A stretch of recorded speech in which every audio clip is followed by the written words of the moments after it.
Good evening and welcome to the second edition of Casa Dialogues. Today we're going to talk about the Mamdani Effect. And joining me in this discussion, as you can see on your screen, is Ambassador Ashok Sajjanhar and General Gautam Moorthy. Later, as we go along, General Atta Hasnain will also join in because he's on India Today TV at this point of time. So, at the outset, welcome to Ghana Shot once again. It's a great pleasure to host you once again, sirs. Right. Uh, Having said this, we're going to talk about this Mamdani effect. Right. We all know that Mr. Mamdani, a youth of about just 34 years, got elected as the mayor of New York, and against stiff opposition and experienced people, it's caused a lot of ripples. Enough ripples, and I must put across what the people in USA, the way they've caricatured this whole story. Just look at this. The very fact that how they've turned the Statue of Liberty around. Right? It's not this. Look at the Trump effect and New York. It says a lot. Then, of course, this the Statue of Liberty and the flame of liberty being doused with Mamdani. We don't know whether give me your stuff, and he's being shown as a communist in this. And then, of course, this is self-explanatory. This is not something which I am trying to portray to you, but this is what people in USA are portraying Mr. Mamdani as, and this the whole lot of things. Someone has gone to the extent of equating him with Che Guevara. Oh, a lot of emotional response all over, and even this is, I suppose, a great extremity. But having said that, the the best description I heard, or the most vivid description I heard of Mr. Mamdani, is that he's like a watermelon, green and Islamic on the outside, red and communist on the inside. I mean, it took some imagination to think that way. Well, having said that, very frankly, as I was telling a good ambassador and General Gautam Murthy, it doesn't matter us too much whether Mr. Mamdani becomes the mayor or not, or anyone else becomes the mayor of New York. It's not an earth-shattering event, but it's an event of significance. It, in my way, the way I look at it, it signifies two, three things, and that's what we need to focus on, and we'll discuss. I'm sure uh, you know, our panelists will come out with some great ideas. It represents the aspirations of the youth versus outdated, ideas of uh, the old timers, right? Are the old timers like us out of tune with the society in which we are living? It also indicates a huge ethnic divide and a religious divide and prejudices to the fore in the American society, right? There's an ideological polarization, and that is quite distressing. And this ideological polarization is not just Islamic in nature. It actually starts with, something the MAGA effect and more. I mean, it's the way you look at it, right? But well, that is what happens to America. What happens to America is of lesser concern to most of us. It will happen. We have to cope with it. That's the first thing that, look, India has to cope with these forces because what you're looking at and what you're seeing and what you're feeling is America, which is changing fast.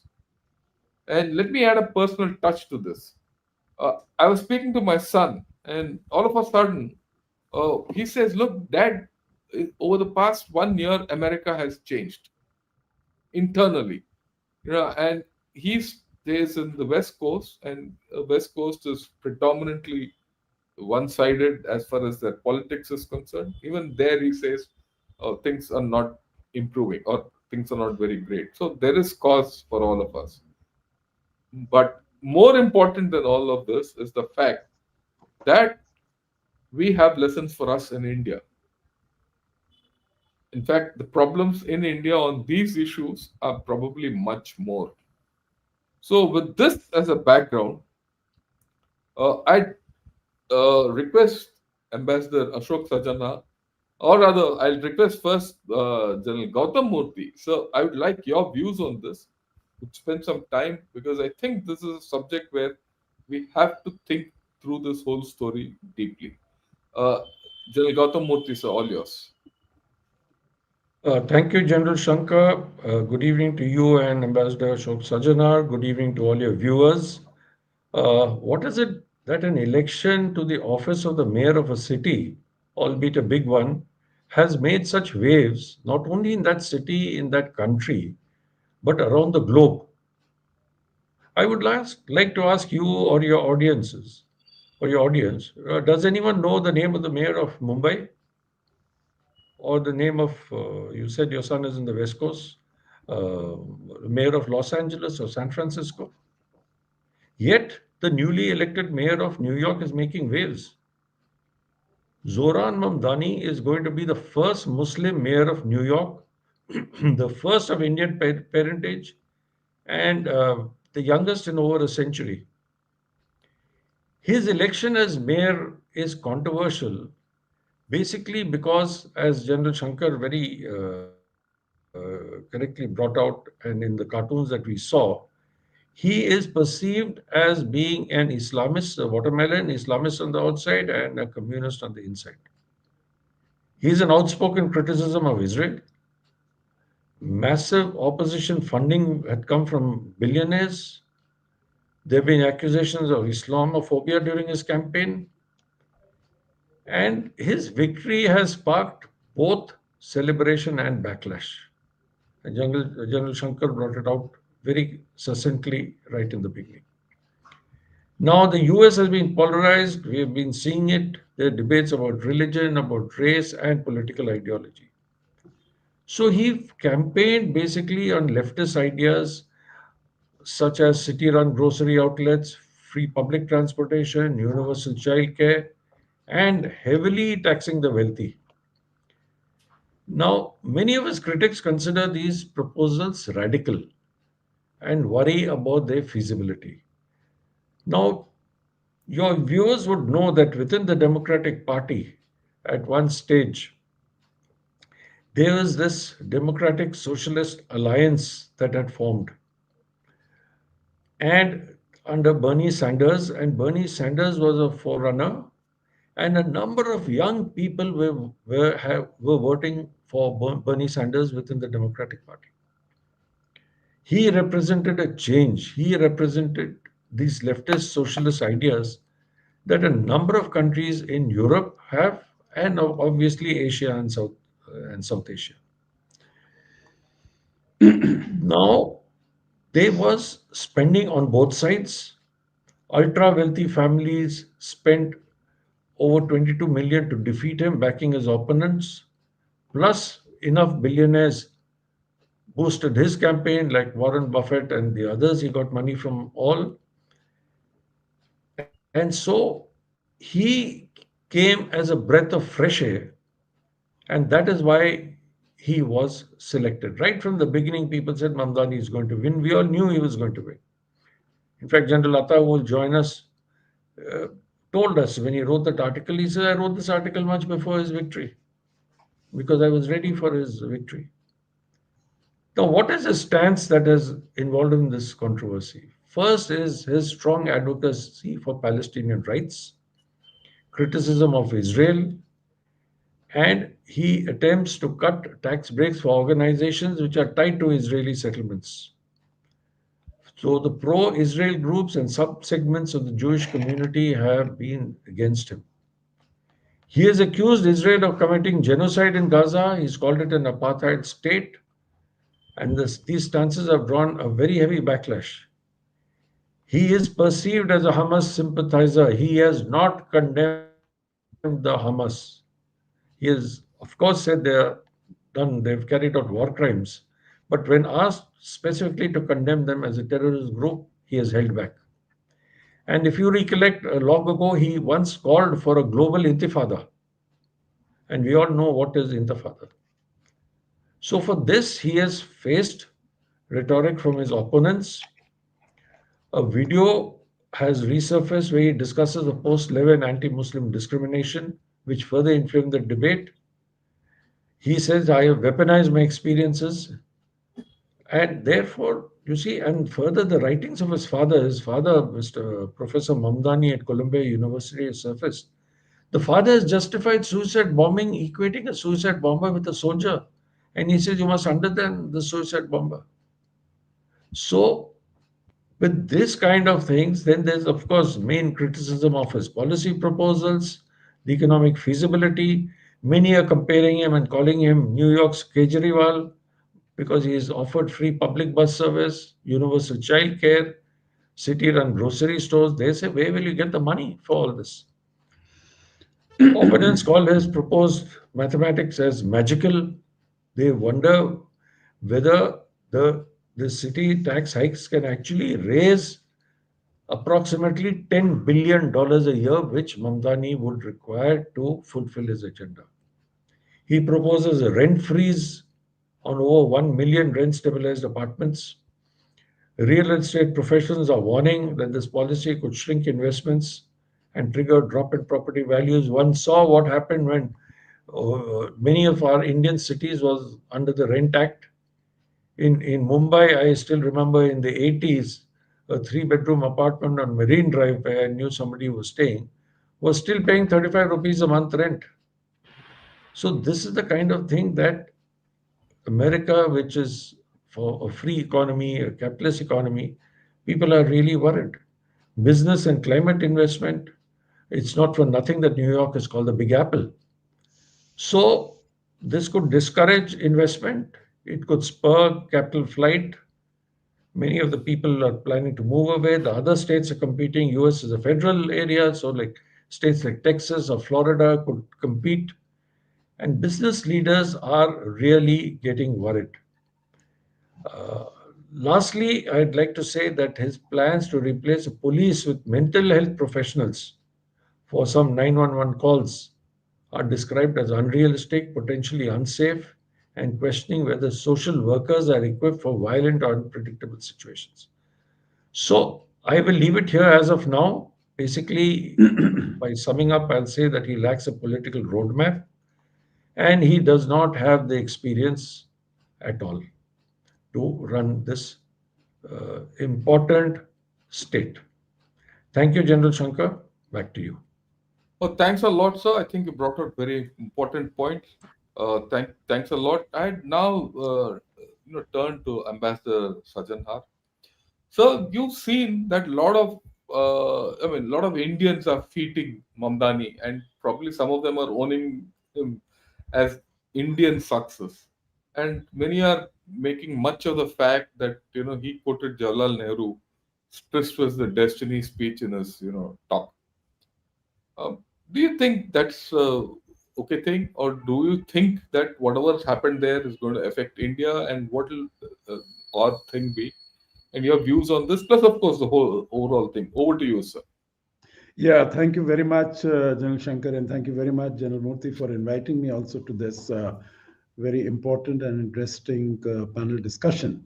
So, you raise a number of points, both General Moorthy you have and General Shankar you have. So, you started General Shankar by saying that, he quoted the Tryst with Destiny speech, and that is what has really made the Indian social media go gaga after him.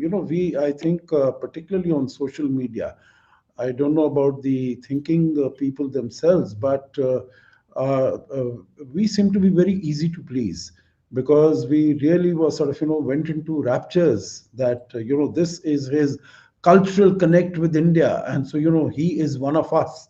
Like you remember when Kamala Harris was elected, and of course, there were celebrations and there was puja and this, that, and the other that was done in India. So here also the fact that his mother is a Hindu, she's a Punjabi Khatri, that she came to the stage during his victory speech wearing a sari. Again, that was a statement of her Indianness. That he quoted Jawaharlal Nehru, and most importantly, most of all, when he finished his speech, then the refrain was of Dhoom Machale. So, I mean, that is okay. He's one of us, he's playing Bollywood and all those sort of things. So I think we went into raptures. We are very easy to please on that score. And definitely we have to go, much deeper to see what the impact, if any, that it's going to have. But let me sort of, come back to what the man is. People have said he's a great leader. I could say he would be, I will characterize him as a glib talker rather than as a leader. Because, by the beginning of this year, when he really announced his candidature for mayorship of New York City, no one really knew him. The figures that that have emerged seem to indicate that there was only his recognizable aspect in New York was just about 1% of the people had heard of him, had known about him. And the chance that he was given of winning was against about 3%. Now, he has been an assemblyman, on the New York Assembly since 2020. So it's not a small period, not a very short period. He's been there for about 5 years, but still he has not really been able to show any leadership qualities. He's not been able to show, have any mark.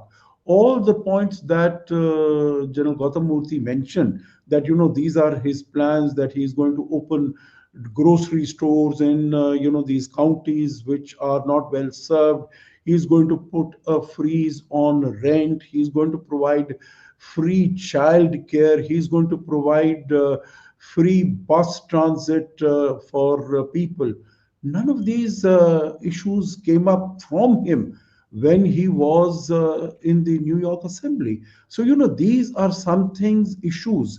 What his talent apparently lies is, number one, he is supposed to be a very charming, a pleasant, a savvy person. And so he really knows what to say, when to say. So he, much more like a demagogue, much more like, a populist individual, rather than having any leadership qualities in himself per se. The other aspect is that he seems to be a creation of the social media. He seems to be a creation of Instagram. He seems to be a creation of TikTok. And of course, as I mentioned, meaning he has an amiable personality, he's able to connect. And so, one is in terms of finding this vehicle of social media, and that he's been able to master, he's been able to go around. The second is that, like Donald Trump himself, who was able to identify in the Rust Belt states, what is the problem? He was able to identify here that it is the affordability issue. Number one, as far as economics is concerned, that okay, all these aspects that we have been mentioning, and inflation has started going up as a result of the policies that are being followed by Donald Trump. Inflation has been going up. It will go even further as we go along. So I think that impact is being felt. And the second aspect, of course, in terms of this is affordability.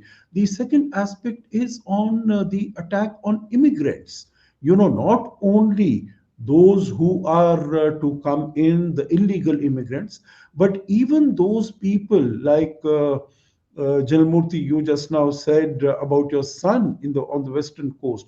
Even those who've been General living Shankar. there for 10, 20, 30, 40 years, they also sometimes sort of, they have their back to the wall. For instance, even as far as the Indian diaspora is concerned, there were a number of questions that were raised as to why is the Indian diaspora not speaking out when you have all these issues on India, what Mr. Trump is doing in terms of tariffs, the sort of statements that were coming from Peter Navarro, from Scott Bessent, from Howard Lutnick.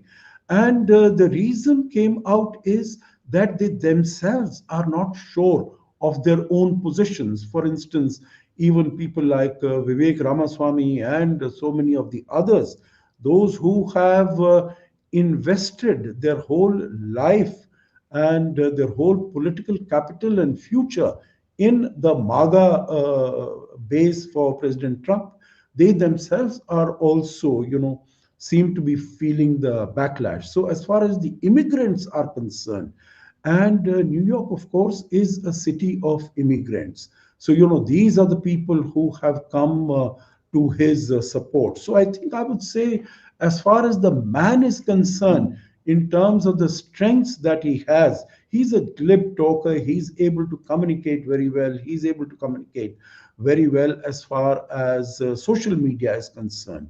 And then the sort of, policy that he followed, not only through social media, but also going personally. Like I think you mentioned, Jalmurthy, about that he seems to have emerged as the Kejriwal of New York City, going out personally, reaching out personally to individuals, and so very, very accessible. So I think that is something that endeared him. But I think what it really speaks is he calls himself a Democrat socialist. Mr. Trump has called him a communist, and many others have also called him a communist. Many others call him an extreme radical left individual. Now, if you look at, you mentioned about his banking upon Islamophobia and about Israel. I'll come to India very quickly. Just now, he spoke about, because, as far as the younger people in the United States, and not only the United States, I think around the world, the younger people, the younger crowds, they are very upset with, in terms of, what they see in terms of the violation of human rights by Israel. And so, whether it is in the universities or otherwise, you have seen them that they have risen up. So he has really tapped into that anger. He has tapped into that angst. Even so much so that, the example that he gave, that rather than sympathizing with the victims of 9/11, those people who had been killed, the families, how they had suffered, he made the victim as the Muslim, because he said that, his aunt was, looked askance when she was going in a hijab. So she was the one who was really feeling the brunt of it. And even as far as, India is concerned, since I'm on the issue of, Islamophobia, as far as India is concerned, what he said, that painting Mr. Modi as again as a war criminal, and saying that he is going to get him arrested when, if he were to come to New York. He doesn't have the power, he doesn't have the authority, the immunities that a head of state, head of government get. He will not be able to do anything. But he said that 2002, in the Godhra riots, he was able to exterminate all the Gujarati Muslims. I would be about the only Gujarati Muslim that is left. And I have gone through the statistics, and the number of Gujarati Muslims has increased very significantly from the early 2000 in about till about 2020. There are more than 12%, 13% of the population in Gujarat which are Muslims. So, he's talking, basically giving inaccurate information just to whip up emotions and to sort of, get the sympathy wave as far as he's concerned. I think it is really what it signifies is the hollowing out of the, what General Shankar, you were mentioning, the impact that it is going to have in the United States. You see, the center, the moderate center in the United States has been completely hollowed out, because Andrew Cuomo, the Democratic candidate who had to run as an independent, and he was beaten by Mamdani in the primaries in June of this year. So he, could not stand against him. Even if you look at the Republicans, the Republicans have been completely captured by the MAGA crowd, by the extreme right crowd. So here you have one extreme left, that is Mamdani, who is sort of, now he has given, a shot in the arm that will be, wind in the sail for the extreme left, what they call themselves, progressives and, Democrat socialists. So that you have on one end, MAGA crowd you have on the other. There are no centrists either in the Republican Party or in the Democratic Party. And I think that is going to be very, very worrisome because you speak about polarization. That's right. You know that the Republicans have their own ideologies, but they are not being guided by ideologies. They are being guided by very narrow parochial interests. And I think that is going to have implications, General Shankar. This is the point that you wanted to be discussed. This is going to have implications for the whole of the United States, and this has also, come as a great sort of, inspiration for the Democrat Socialist parties in Europe. Now, I have been there and I know that the Social Democrats were in power in Sweden. I was ambassador there. Their rhetoric is anything but this. They were taking in immigrants, they were coming in immigrants. But after a point, they also said that, we've had enough. So, here the point that Mamdani makes in his victory speech, that this is a city of immigrants, made by immigrants, and now being ruled by an immigrant. I think this is going to send out a message because people are saying that the United States is not made by immigrants.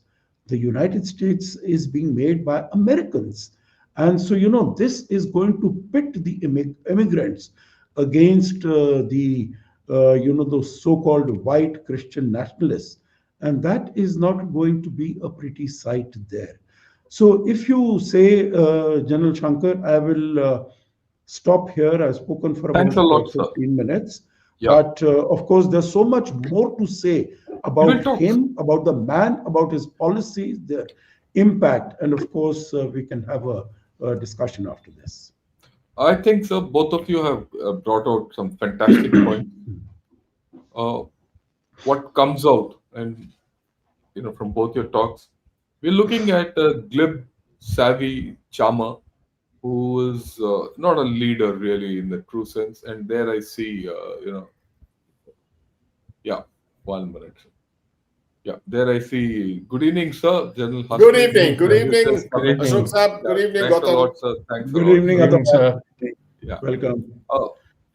So far, we've had, Hmm. sir, this General Hasnain, sir, we've had General Gautam Moorthy put out his viewpoint about Zoran Mamdani and his victory, and Ambassador Ashok Sajjanhar gave a wonderful idea about the whole thing.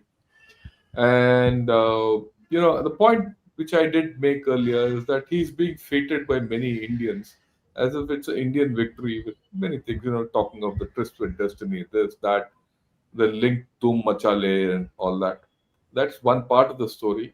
But there are other layers to this which I mentioned in the beginning. The first layer, which you yourself had written in your article, which says, look, Mamdani's victory shows aspirations of the youth vis-a-vis the experienced people who are probably not being who don't know their own ground.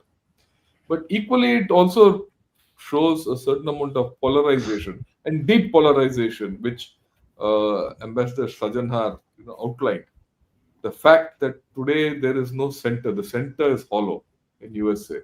And if you're in any system, if the center is hollow, the mass is on the poles.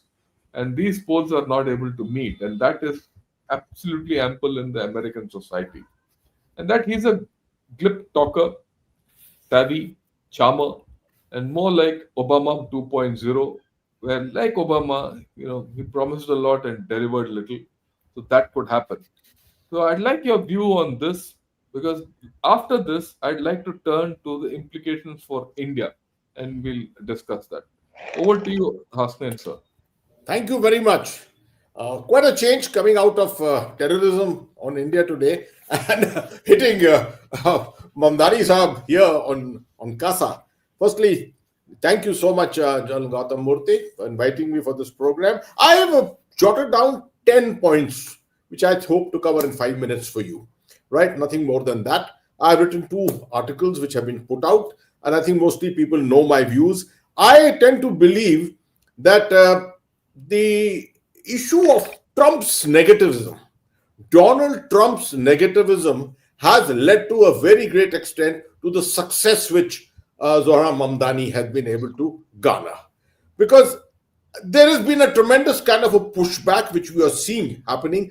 If I had seen a democratic victory only in New York, we may have, sort of wondered. But we are seeing that across in Virginia, in Seattle, and different other places in New Jersey, it has been generally been democratic victories. And it seems that there is a level of discomfort with the Republicans and within the Republican Party itself.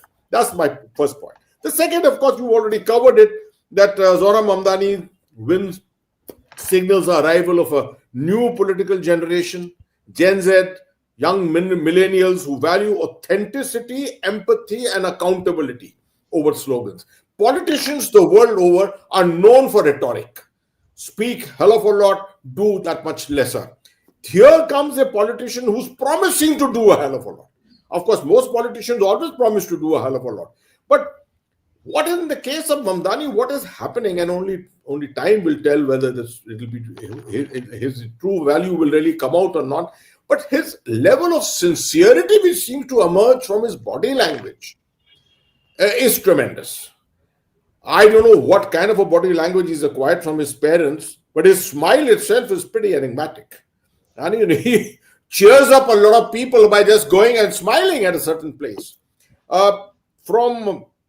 He has built bridges across all kinds of communities. Yesterday, I saw a couple of videos in which, Jews of all varieties are speaking in favor of him and referring to Gaza as an issue by itself. So, I mean, obviously he has appealed to sections of society to a great extent, cutting across communities, faiths, classes, proving that politics of belonging can defeat politics of exclusion. What has happened in America of today is that exclusion seems to become the byword. Trump's whole idea of immigrants, immigration, the white supremacists and things of that kind has spread to such a great extent that it's created a fear among the immigrant community. And you know how large the immigrant community is in America. So obviously, there's an effect of that which has happened.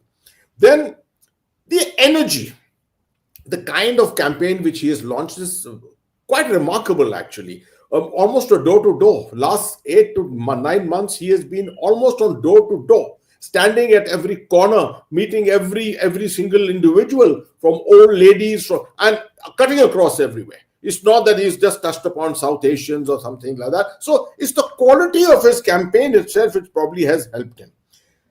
Of course, in this case, a very weak opponent gave him this space. The fact that the Republicans themselves were not backing their own candidate and were actually backing a rejected Republican candidate, a Democrat candidate, and putting their weight behind him, it just obviously gave him the kind of space.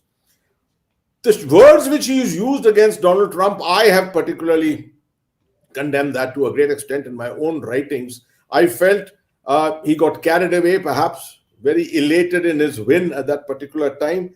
But that kind of a rhetoric, that kind of an attitude of speaking against the establishment and the authority, etc., is not going to get him too many brownie points. I think he's making amends already. I do believe he may have read my article to some extent, but it seems that some kind of amends are already being made in the last 2 days or so. Running a movement is one thing. Of course, a campaign is one thing, and running New York's $119 billion economy budget is another going to be another thing.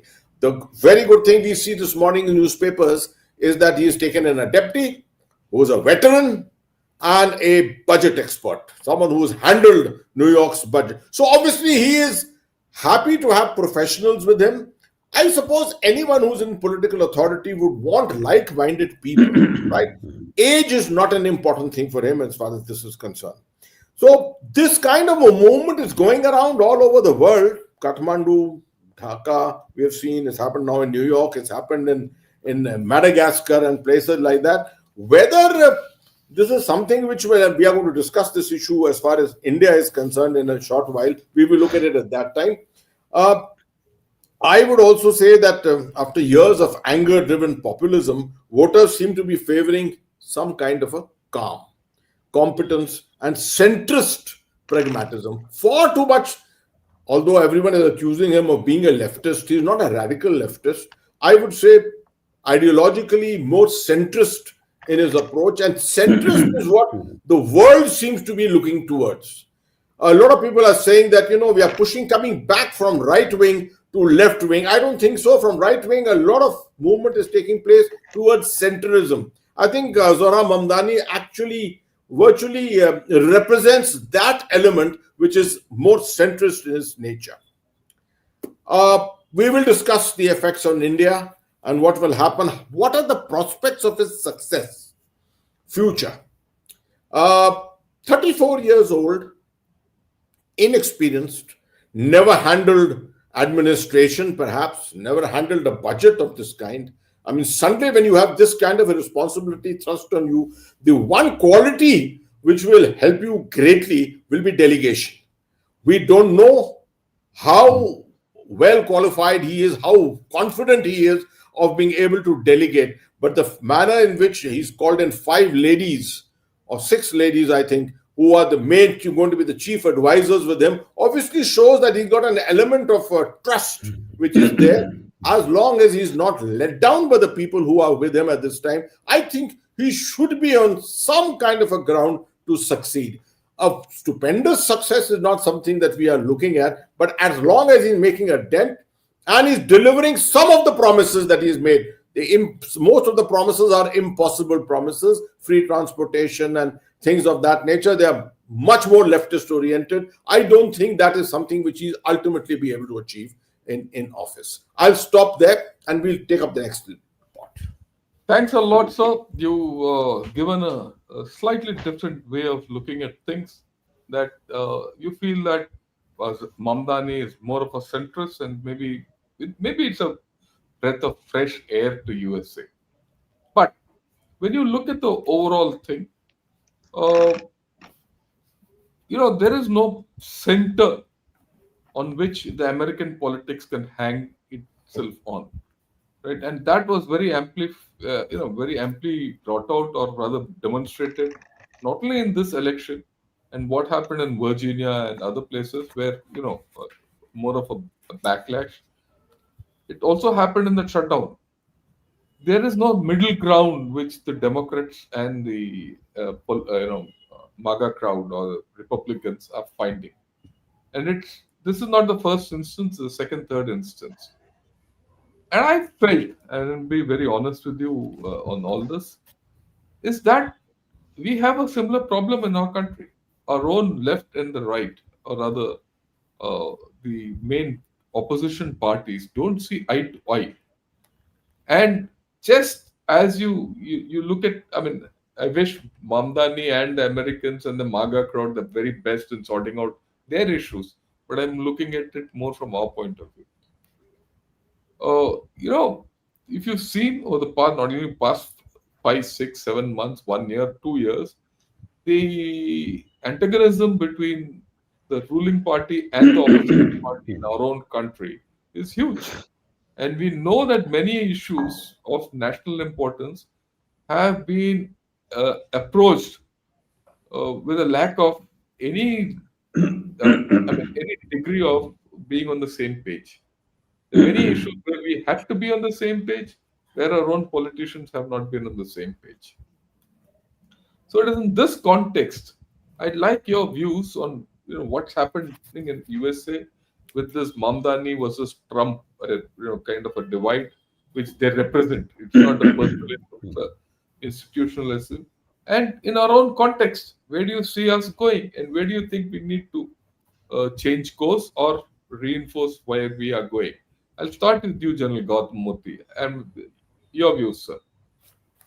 Thank you, General Shankar. General Hasnain, sir, I started by saying that how is it that a election of a mayor of a city, albeit a very important big city of the world, is making waves globally and within India? And then we went on to say that this is a movement, it is he's representing a particular force. And you brought it out quite eloquently, sir, when you have said that this is what he is representing. It is a backlash against Trump and the mega policies, there's no doubt about it. But this socialist anti-establishment platform you can take only up to a point. He has to ultimately uh, manage all his promises. And this experiment that he is carrying out, let us see where it goes. But talking about what General Shankar says, uh, his election has implications for Indian Americans as well as for us in India. And I'll just touch upon a couple of points over here. Firstly, there is a growing support among younger Indian Americans for progressive politics because they have seen, their parents and grandparents may have faced racism when they came to the US shows in the 60s and, late 50s, 60s, and maybe even in the 70s. But these people have grown up in very multicultural milieu, either in the West Coast or in the East Coast. You rarely find Indian Americans in the Rust Belt that Ambassador mentioned, or in Middle America.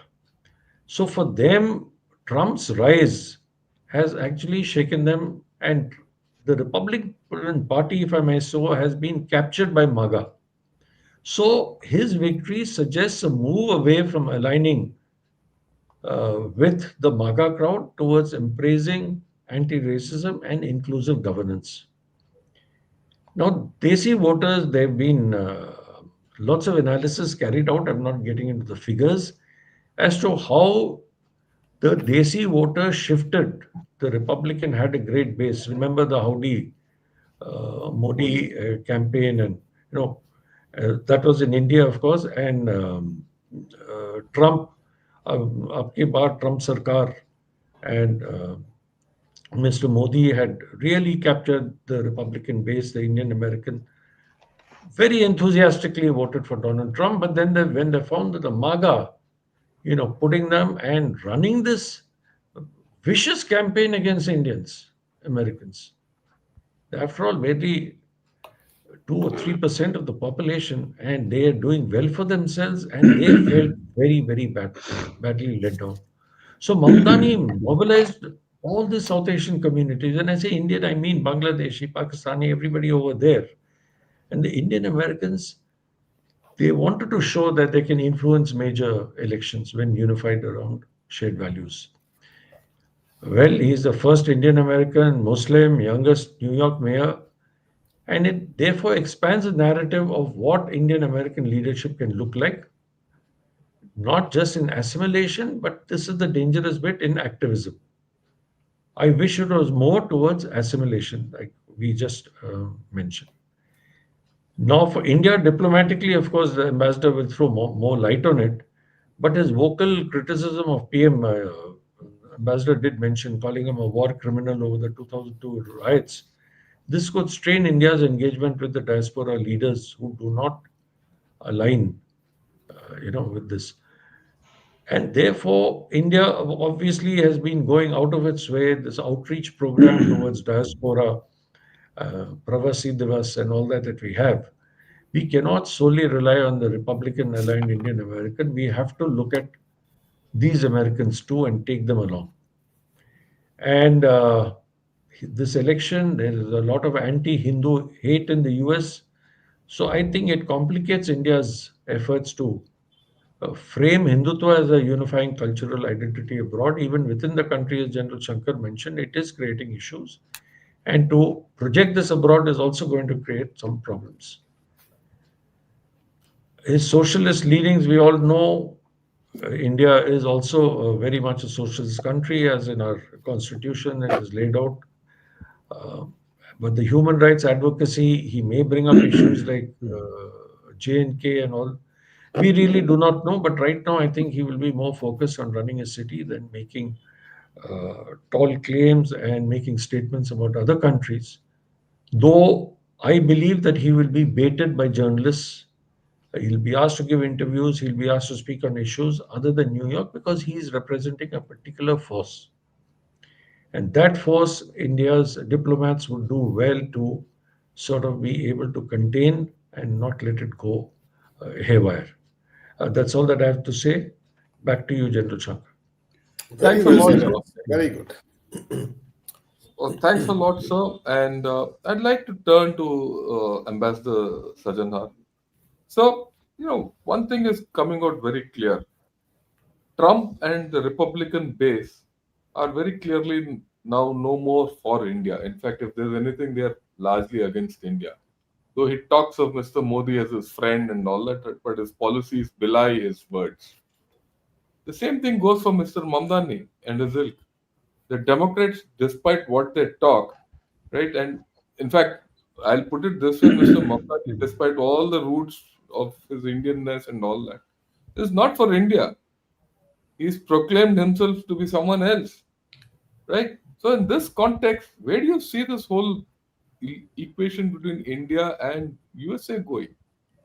Because I'm talking about the larger issue of USA, which is increasingly not happy with Indians or in Americans of even Indian origin. Your views on that, sir? Yeah. Thank you very much, General Shankar. And if you permit, I will come to this particular aspect. But before that, if I could just make a Yes, sir. few Please, comments, please, on please, please. what General Atta Hasnain said. Very, useful and valuable comments, General Hasnain. And some of these issues we had discussed just before you came. But let me sort of, just mention a couple of things that I feel on, some of the aspects that you mentioned. Number one, in terms of, Mamdani's coming, does it represent accountability? In my view, not really at the moment, because he has been. It's not that he has not been in position of power. He's not been in position of authority. He's been an assemblyman for the last 5 years in 2020. But all these things that he is now promoting, rent freeze and free bus rides and free sort of child care and all these sort of things. He never spoke about any of these aspects when he was, and these are issues that the New York Assembly can do. So the point I'm making is, as I had made earlier, that he has identified some issues which are pain issues, like Mr. Trump had done for those people who had lost their jobs and so on and so forth. So I think as far as his leadership qualities, we don't know anything at all. He has not really so far exhibited any leadership qualities. The only thing that, as you said, very empathetic, he goes out, he speaks, he's able to sort of really connect with people. But equally, if not more so, he is also a child of the social media. He's been promoted so much by, and he has this very savvy team, whether it's Instagram or TikTok. Those are the things that have really because till about 8, 9, 10 months ago, no one knew him in New York. They said that there was just 1% of people who knew about, who had heard about Mamdani, and it's basically the social media that has really made him so popular. So, one is in terms of accountability, in terms of leadership, in terms of competence. I don't think really he has much to show for. The second is that, as far as his being a centrist, Again, I have my very serious doubts. I think he really represents the left. You might call it, they call it the progressive. Now, you might not call it the extreme left, but he definitely represents the left of the party with, Bernie Sanders, Alexandra Ocasio-Cortez, etc., etc., those who are in that. And I'm sure General Shankar and General Moorthy would also remember that we engage with the Democrats, but we don't engage with people of those ilk. You would remember that there was a meeting in the Congress when Dr. Jaishankar was there, and this was with the caucus, the India caucus, and then Pramila Rajpal, who is a member of this extreme left caucus. She was also coming to that, although she was coming for that meeting, although she was not a part of that group. And Dr. Jaishankar refused to go to that meeting. And you might recall that he was criticized, but I quite support that. So, the point is that, let me come to the point now, General Shankar, that you made, that, in terms of our association, we have not put all our eggs in the Republican basket. Not at all. I think, as far as the Indian diaspora is concerned, by and large, they are looking, when it happened, this Howdy Modi in Texas, it is basically people had come for Mr. Modi. They had not come for Mr. Trump. It was not really even known till the last minute that Trump is going to be there or not. Namaste Trump took place in Ahmedabad, but there it was Howdy Modi. And so the Indian diaspora comes wherever it does, in the US or elsewhere, it comes for Prime Minister Modi. I think we need to be really be clear about that. And it is across the board. It is not limited only to the Republicans. It's not limited to the Democrats. Now, as far as, by and large, I think the figures are about 70% or so. People tend to vote from the Indian diaspora, vote Democratic, and about 30 odd percent. And with Mr. Trump, it became, the support became a little more. But that is also, I think, Janamurthy, as you said, it is coming back. So Mamdani's victory owes as much to his, his position that he has articulated, the policies he has articulated, and equally as a backlash to what Mr. Trump has done in terms of, against the immigrants. And here you have in New York, you have, that's a city of immigrants. And also, as far as the young people, and I made that point, the young people, not only Muslims, but even certain segments of the Jews, they also are against what Mr. Netanyahu has done in Gaza. And that is why he has, been able to garner the support of the youth. I was going through, these statistics. His biggest support is from amongst the youth.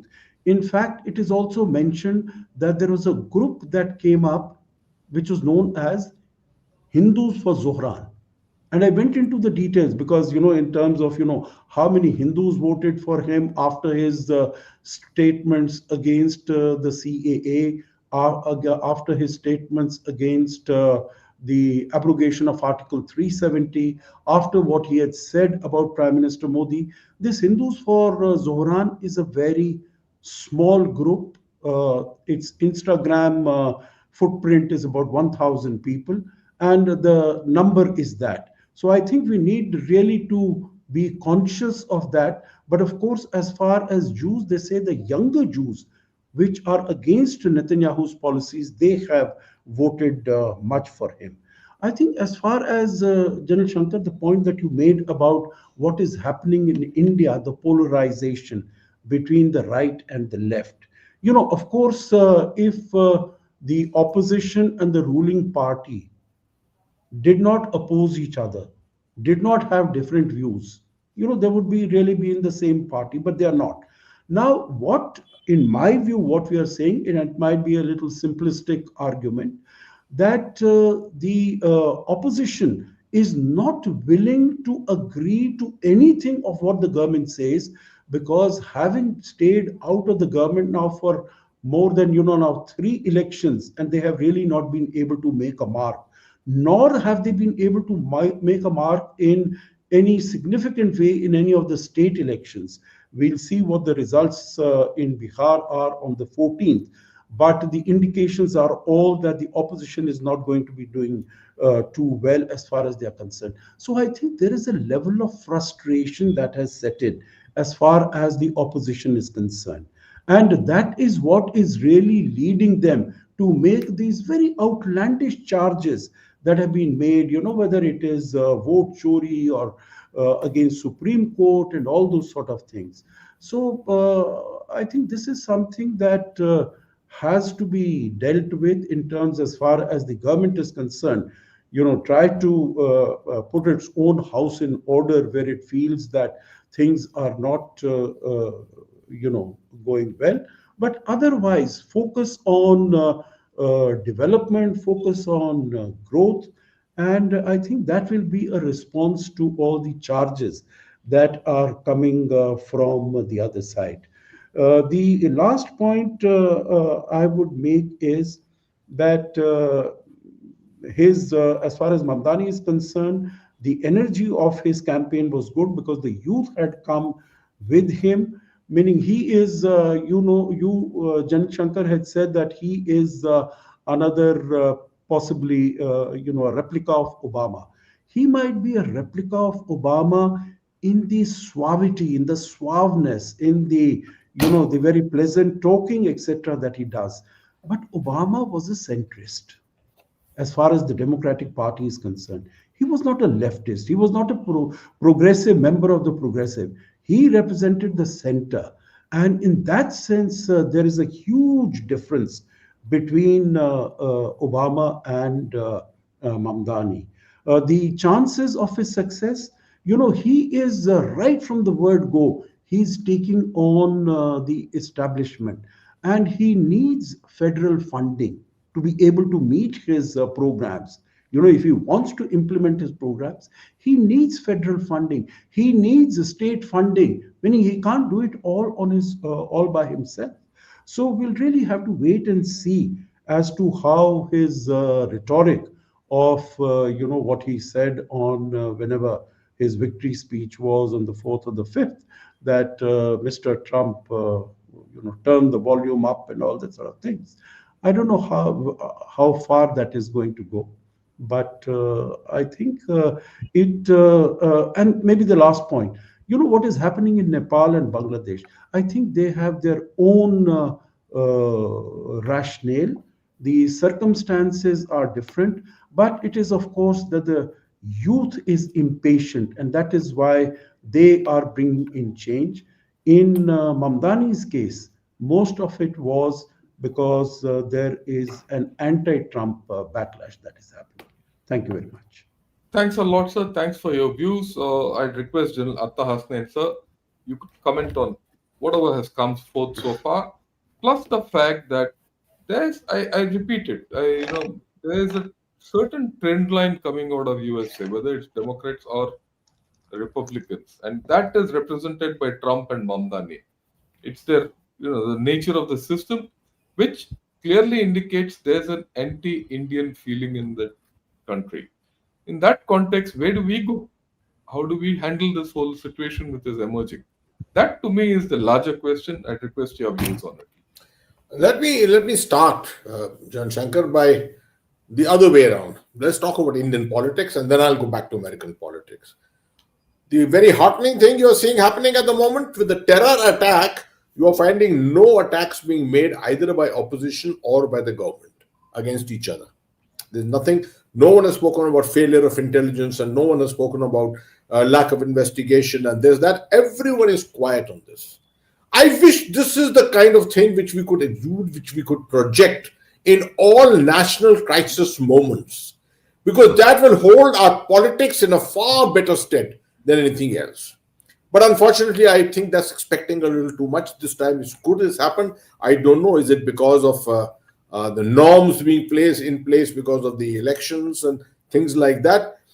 I always love to quote the year 1994, which I feel is the best year for government and opposition consensus.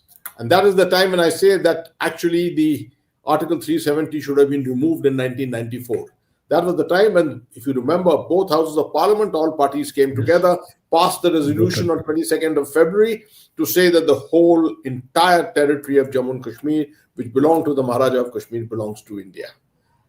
That is the kind of consensus, is a dream consensus that we look for. Unfortunately, I don't think that kind of a thing can come, but if we can endeavor towards that, that is the ideal thing. I am not, this business of the left and the right, I'm never comfortable with, because I find one day I'm a leftist and one day I'm a rightist, right? That's the way I look at it. I don't have an ideology which is fixed to one thing. What is correct, what in my perception is correct, I look at that, right? And I find a lot of people are stuck to their lines of thinking. I never stick to a line of thinking. I'm very, very flexible in my ideas, and I find that if there is a leader who's got something which of value which is there, he may be a complete right wing, but he's got something of value which is appearing to be good for the people in terms of national interest, so be it, I will support him. Now, when it comes to the issue of Mamdani's utterances, I think they are utterly immature at the moment. 34 years old, 34 is a pretty good age by which you should have matured enough to be able to know what the implications and the impact of what you're speaking, right? He has to understand that the South Asian fraternity is not just Muslim fraternity from Pakistan, Bangladesh, or the Indian Muslim fraternity there. There is a very large segment of Hindus, there are a large segment of Jains, etc., who are there, Sikhs who are there. I don't know why should he want to make these noises because against Mr. Modi, because it doesn't stand to good stead for him in any way.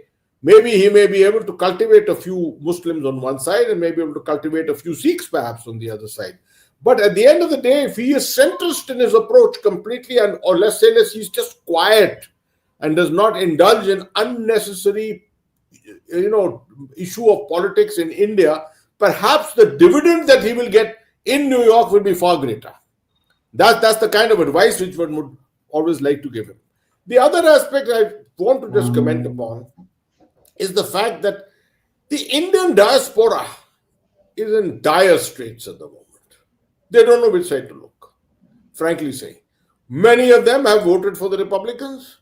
I know lots and lots of my friends who are there who had arguments with me at that time. I'm not a Trump supporter at all. And they all said, no, the ideal man, this is exactly what and now they don't know which side to look. Now when the pushback is coming against them, when the whole issue on immigration, etc. is coming in, jobs on the job front, etc., suddenly no one knows which side to look, right? This is going to be a potential point of embarrassment which is going to continue. Right, the Indian diaspora, which was so strong, so powerful at all this time, you're seeing what's happening against Vivek Ramaswamy and people like that. And this morning's papers themselves are talking about it. So this is an issue which is going to remain right in front. Ultimately, Mamdani should cash in on this. This is what if he's a smart politician, he should be cashing on this. This is what anti-republicanism is all about, and his outreach should be such. That is why I'm saying the element of moderation. If he's smart enough, the element of moderation should draw most of the Indian diaspora who have voted for the Republicans, who are pro-Trump all this time, should be actually drawn to him. But I don't think he is smart enough at the moment. He is too stuck to his ideological issues, too stuck to moralizing and things like that. In politics, you don't start moralizing, right? You have to see interest, self-interest to an extent, national interest to an extent. That's the way you have to go about it. So I think Mamdani is being too idealistic at the moment. He will learn. He will learn on the job. He will learn faster than anything. You will see in the ever since his election, in the last 5, 6, 7 days, he has already started learning. This issue of getting a veteran with him and balancing his so-called cabinet, etc., is obviously going to pay him much more dividend. My last point as such Uh, on the issue of his administration, yes, I know freebies of this kind, a very, very leftist kind of a orientation, equality of society and that kind of a thing.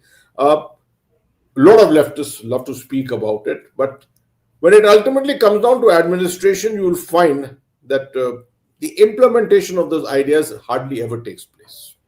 In most cases, you'll see it in India also, where leftist governments have been in power. It's not as if suddenly everything has become completely oriented towards a communist kind of ideology in terms of administration. So sooner than later, he will get more pragmatic. He will understand things. I do think that he will mature on the job to a great extent. He cannot become the president of America. We are aware of that, but he can surely become the vice president, right? You're No, aware that not I'm not told even. that there is a rule that he can become the vice president. Okay, what I was told, You will have to check naturalized, on this.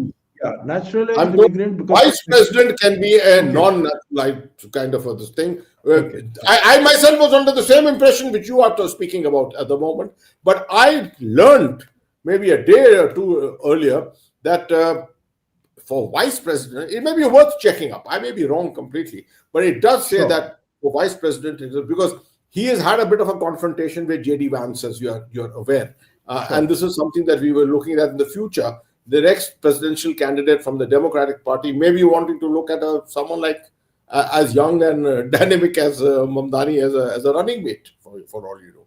So these are some of my views. Uh, as I said, my views are completely centrist. I don't take right and left anywhere at all. As far as India is concerned, we are going to face this challenge of Indian Americans to a great extent. Our relationship with the United States will be up and down till the time the Trump administration is there. Not to say that the Democrats are great India friendly people as such. It depends on the quality of Democrats who ultimately come to power there.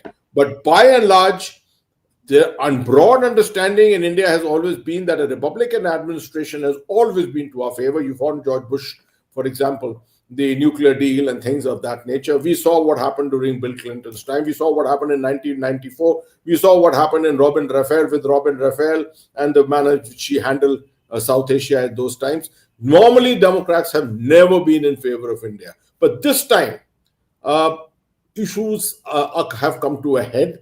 And I think the faster we see the back of Mr. Trump, the better it is. Thank you very much. Thanks a lot, sir. Thanks a lot, gentlemen. I thought we had a fantastic discussion. We've turned this, whole thing over its head and, seen it 360 degrees. A lot of issues have come out. At the end, one thing has come out very clearly.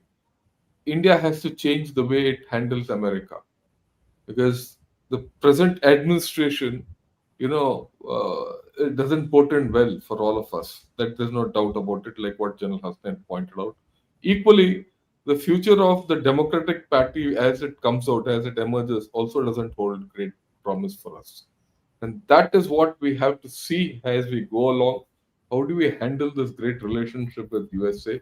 And that is why we chose this difficult topic to discuss on, because a lot of issues have come out, a lot of contradictions have come out, and I'm happy for the contradictions which have come out. At least we're able to see, talk to each other, and accept and give counterpoints on each other. But I also, at the same time, step back and say, okay, it's something which our own opposition and those in the ruling party have to say, because I think a lot of problem comes from the fact that the center ground, the middle piece, is missing. It takes some negative incidents in India, like the terrorist attack or Kashmir, for both of them to come back, being extreme national issues. But I think we should look at better times. I'll not take questions today, but I'll flash a few important observations of people who have said, and I think those are things which we could ponder on. I'd also not, draw comments from all of you, because I think we need to absorb it more than anything else. Yeah, I'll start with this thing. Yeah, if Mamdani and his gang kept the US busy within itself, isn't that great for us? Moreover, the US spread political Islam all over the world.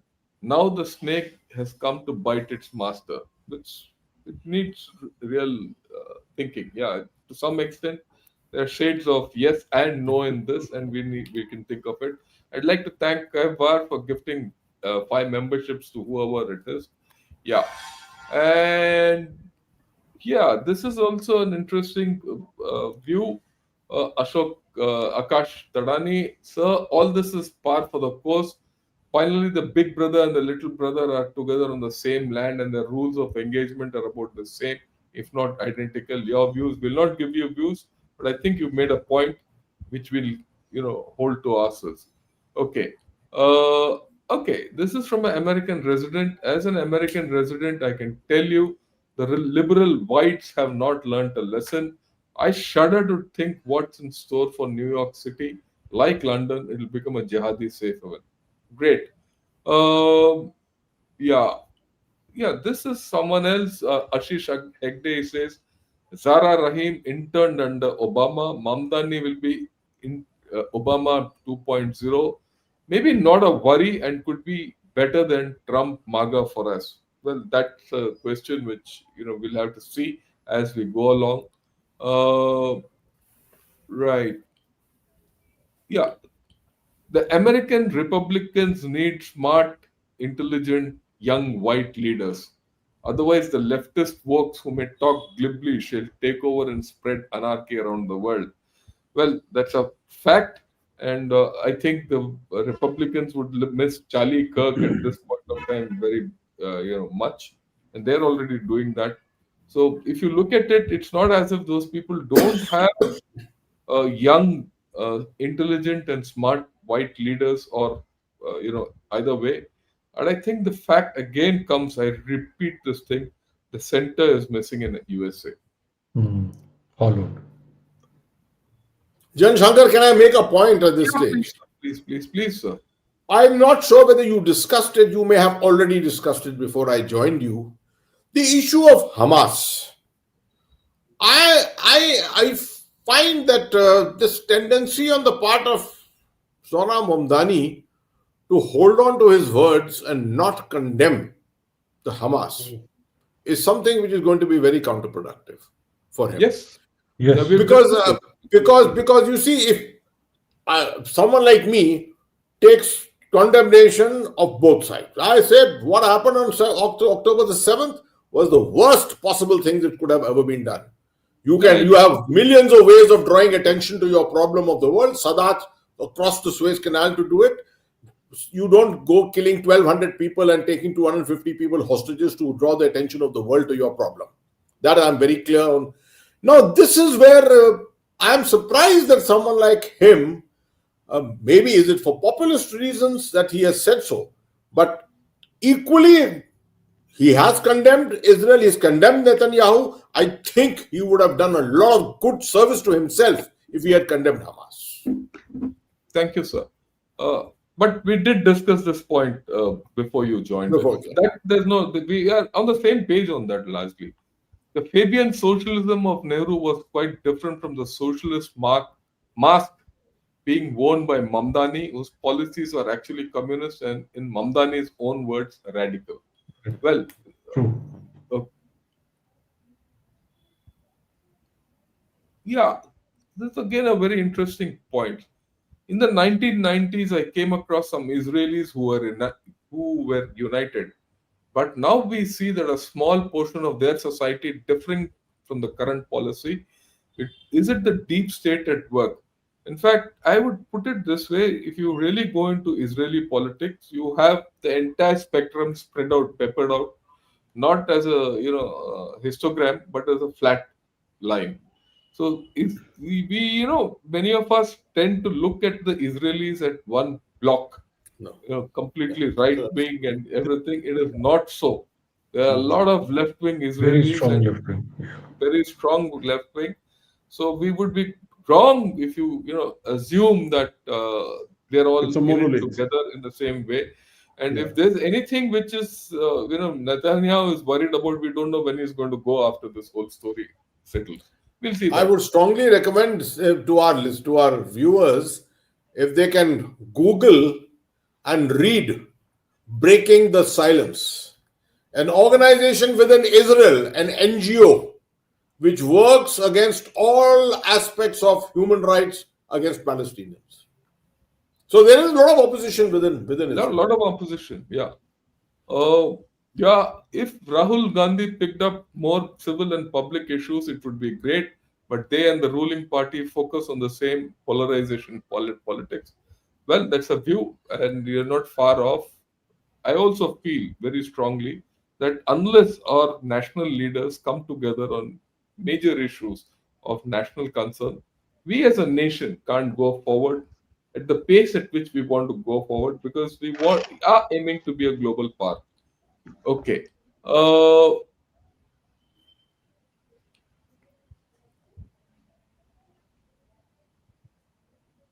I think, sir, we have covered the largely. Yeah, this is. True. I'll leave it at this. Both Democrats and Republicans are on the same page, and they will not support Hindus. We have to take help from the Jews. I'll not put it as Hindus. I'll just rephrase it to say they might not all support Indians. And some might, but largely the trend line is away. This is something we have to look out for. Okay. Thought, sir, these were the issues which really came up, and I thought we could put them across. Before we wind up, 1 minute each from each of you, you could give your views. You've seen a spectrum of views coming from the audience.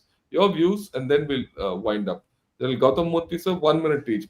I request to be. Thank you very much. I think we've covered practically all aspects of Mamdani's election and how his administration likely to pan out. Let us hope he focuses on civic issues. Let us hope the immature statements that he made, he starts rolling them back, especially like General Hasnain said, to condemn the Hamas outrightly.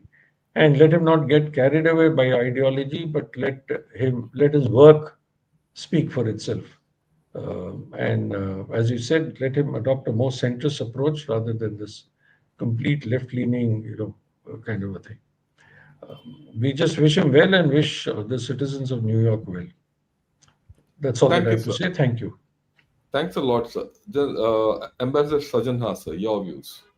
Yeah, General Shankar, we discussed briefly about what is going to be the impact of the Trump policies, particularly, as far as the Indian diaspora is concerned, Indian community is concerned. They have their back to the wall at the moment, and I think as far as the MAGA crowd is concerned, they also take, in my view, a cue from what Mr. Trump is doing and what his minions have been saying against India, like the likes of Peter Navarro and Howard Lutnick and all that. Now, I think the manner in which India has stood up to Trump is very commendable. We have not succumbed like many of the other countries. We should continue to do like this, but I feel that, having been in the United States and Washington, D.C., and in the nascent formative years, tried to put the relationship on the upward trajectory in the early 2000s. I find that the trust level that had come in over the last 25 years, that has been very seriously eroded. So I think that is going to, we might have a more of a transactional relationship with the United States as we go along. But we will really have to, number one, look inside us, strengthen ourselves much more economically, militarily, etc., and diversify our policies as we have been doing, whether it is with the UK, EU, all the other countries economically and militarily. Of course, that's a subject for another time, but I feel that the writing is clearly on the wall that business as usual with Trump's America will be difficult to go on as in the coming years. Thank you. Thanks a lot, sir. Hasnain, sir, your closing comments. I would endorse the views of both my fellow panelists. Absolutely correct. The issue of trust, particularly. Uh, I think we as Indians tend to be very trusting, very, very trusting in our thing. We thought that 2016, with the coming of Trump, Everything has changed, and the strategic nature of the Indo-US relationship. United States required India to counter China, and it would stop at nothing. Everything it would do to appease India, push India up, etc. We got a rude jolt, absolutely, and with Trump turning 180 degrees around, I think we need to be much more dynamic in our understanding that we will not get this kind of support from nations across the world as they see India rising. At the moment, we are at a $4.5 trillion economy. And I suppose when we have reached somewhere near a $10 trillion economy, the realization will come that here is one more pole which is rising. Already that thing is already people are aware. And you are going to find, as much as people have tried to stop the rise of China, they will try to stop the rise of India. Although India has not projected itself negatively in any way, the manner in which China has projected itself, but still, the fact that India has a civilizational background, such a strong civilizational background, people around the world are already feeling worried by India's rise. This is something that we will have to cater for in our relationship to make sure that our relationships are not dented by this perception. Essentially, I think the kind of reputation that India had established over a period of time, that we do not look at anyone's territory, we are only looking at our national interest, and we're looking for the overall upliftment of our people and our nation, etc. That's the kind of thing which needs to be projected much more strongly as we go along. As far as Mamdani is concerned, I can only wish him the very best, and I hope he matures over the next few years. I have no doubt he will. And he's got well, I don't know about his father. His father's been making some very, very awkward statements around. But his mother's obviously, and she's a Punjabi, I'm told. Mira is actually a Yes. Punjabi, isn't it? Yeah, so. Yeah, but she changed her name, from Nair. She had a Nair to Nair. Nair. Yeah, To yeah. Nair. She wanted to be, Yeah. out of the So I'm sure she should be a good advisor by his side, someone who should be able to tell him, because the kind of perception that he has created at this moment in India about himself may not be very positive. As he goes along, I'm sure he'll wish to be seen in very positive light within India. Let him grow up to be a very, very able administrator, and that's what we should all hope for. Thank you very much. Thanks a lot, sirs. I thought we had a tremendous Thank discussion you. on the all-round thing. I'd like to thank finally Dinesh Sholingnur, who's joined Gunnershot as a member, and we've achieved what we set out to do. And I think in the end, the issue which comes out is India has to be conscious of all these issues all around the world.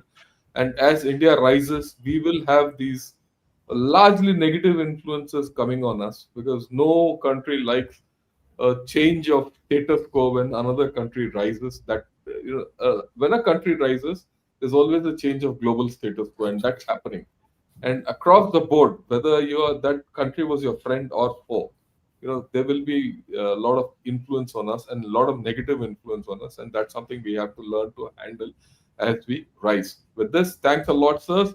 Jai Hind to all of you, and Thank you. a Jai good Hind. evening to all of you. Thank you. Thank Jai you. Hind. Jai All Hind. the Thank best. you all. Jai Thank Hind, you. Jai Hind. Jai Hind. Goodbye. Thank Jai Hind. you. Bye bye. Bye. Bye.